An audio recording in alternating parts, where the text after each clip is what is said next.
Here's my question, Greg. You know, we talked about Trevor Lawrence and repeatedly said that this kid was a generational type talent. And then we also said in the same breath, Clemson won't miss a beat or they'll miss very little.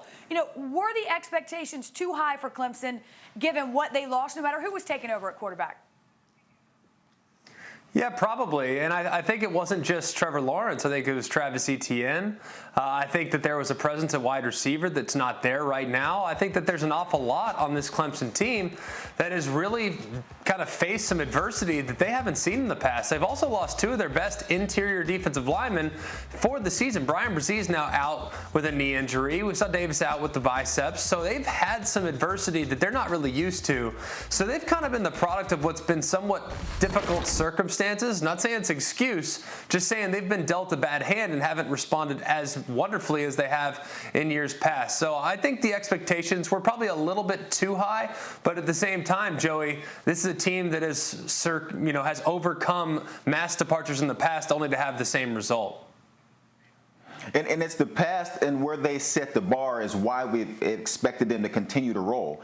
We expected out of Alabama every single season, no matter who leaves. We expected out of Ohio State, no matter who leaves. We expected out of teams like Clemson, no matter who leaves. We expect these teams to continue to roll, and it's because they set the bar that high in what they've been able to do. When it doesn't look the same, we're all shaking our heads like, what happened? What's going on here? Listen, we're going to talk about the teams who have exceeded expectations. I don't want to shortchange that group, but I do want to ask you, Joey, since looks like in that preseason poll, at least, there were some missed calls. Of the teams who haven't, who sort of fallen short of the initial expectations, which one stands out the most to you? There's always missed calls in that preseason poll, which is why I don't get involved.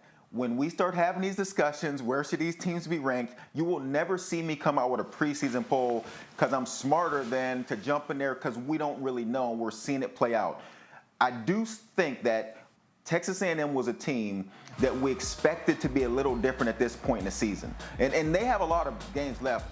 But to see the way they're playing their games, I don't think they're very physical up front on their offensive line.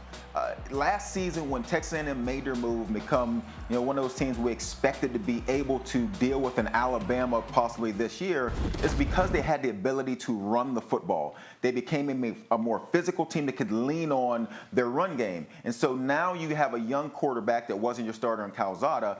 He needs that run game to lean on. And he got it going for a split second against Arkansas, and it looked like things were going to change, and then they couldn't sustain it. Until they can do that, A&M will be a team that I don't think can get over the hump, but that's a team I expected to be better.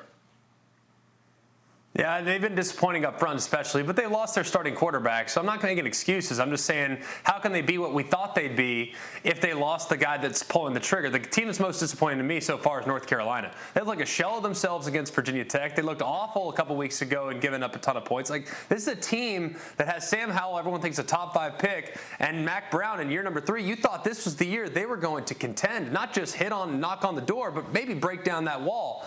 They've been everything but that, and I think, if anything, they've been surpassed by several teams in the ACC, one of which in Wake Forest, who might actually be the team to beat in the ACC as a whole.